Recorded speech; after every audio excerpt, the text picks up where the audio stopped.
Morning dear students. Today we will discuss about proportionality. What do you mean by proportionality? Two quantities are said to be proportional if they have a fixed ratio or a relation between them. Whether their ratio is constant or they are having certain relation between them, then those two quantities are said to be in proportion.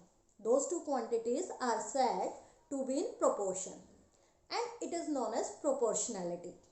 Now our proportionality is of two types. One is direct proportion and second is inverse proportion.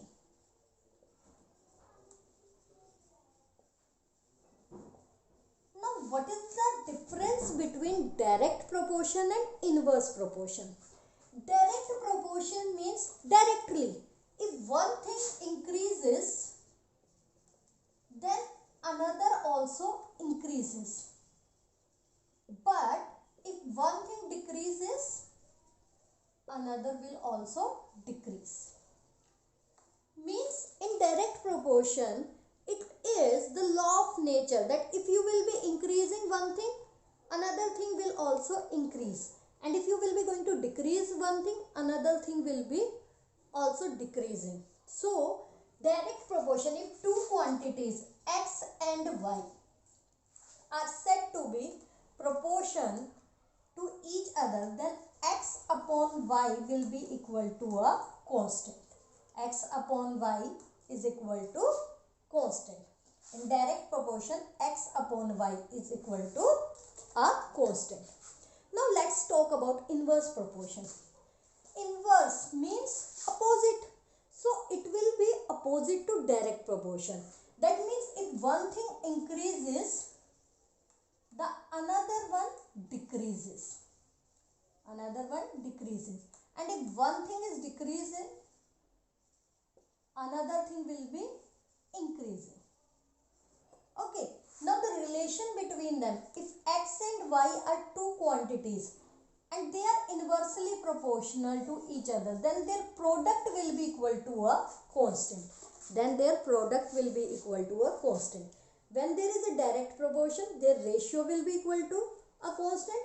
But if they are in inverse proportion, their product will be equal to a constant. Now let us see few examples from the nature which shows direct proportion and inverse proportion. Suppose you go to the market to purchase sugar. Now as much money you will spend, that much amount of sugar you will get. Isn't it so? As much amount you spend, that much amount of sugar you get. Suppose the cost of sugar is 50 rupees per kg. If you want to purchase sugar for 200 rupees, you will get 4 kg.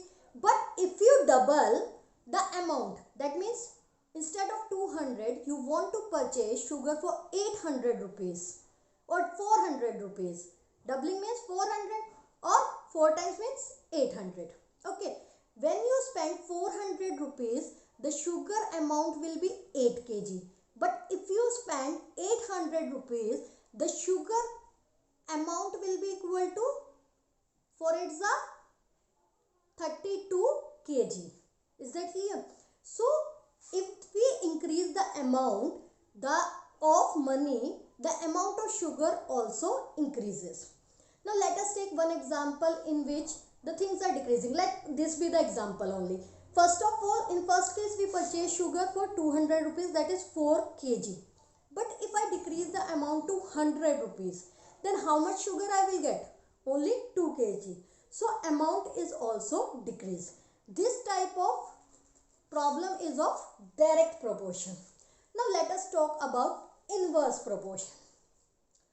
Very common example of inverse proportion is speed and time. Speed and time. And you notice this thing in your day-to-day life very commonly. See, whenever you have to reach to a destination, as much speed you will be going to increase, the time required will slow down. Suppose if you run for the speed of 1 hour for 60 kilometer. 60 kilometer, that means you reach the destination in of 60 kilometer in 1 hour.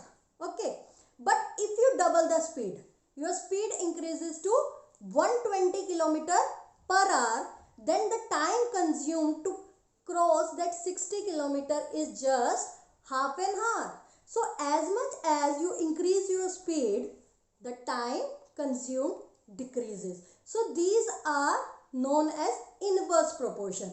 So speed and time, man and work, these are the examples of inverse proportion. I am writing here speed and time, man and work, food and man. These are the examples of inverse proportion. Direct proportion, two quantities, any like we said sugar and money. Okay, heat and temperature.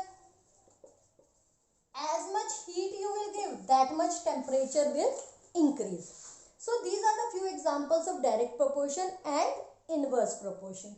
One more thing I would like to tell, that in direct proportion or inverse proportion, when we solve the problems related to it, we have 4 quantities, 3 known and 1 unknown. And you are supposed to find that unknown quantity. So what relation we use for direct proportion? We use the relation x1 y1 is equal to x2 y2. These are the 4 quantities, out of which 3 will be given to you and you have to find one unknown quantity. And for inverse proportion, the relation will be x1 y1 is equal to x2 y2. Again here there are 4 quantities, out of which 3 will be given to you and 4th one you have to find. And these relations are obtained by this equation only, that the ratio of 2 quantities is equal to the constant, or product of 2 quantities is equal to constant. I hope the concept of direct and inverse proportion is clear to you, and it is the time to move towards the exercise.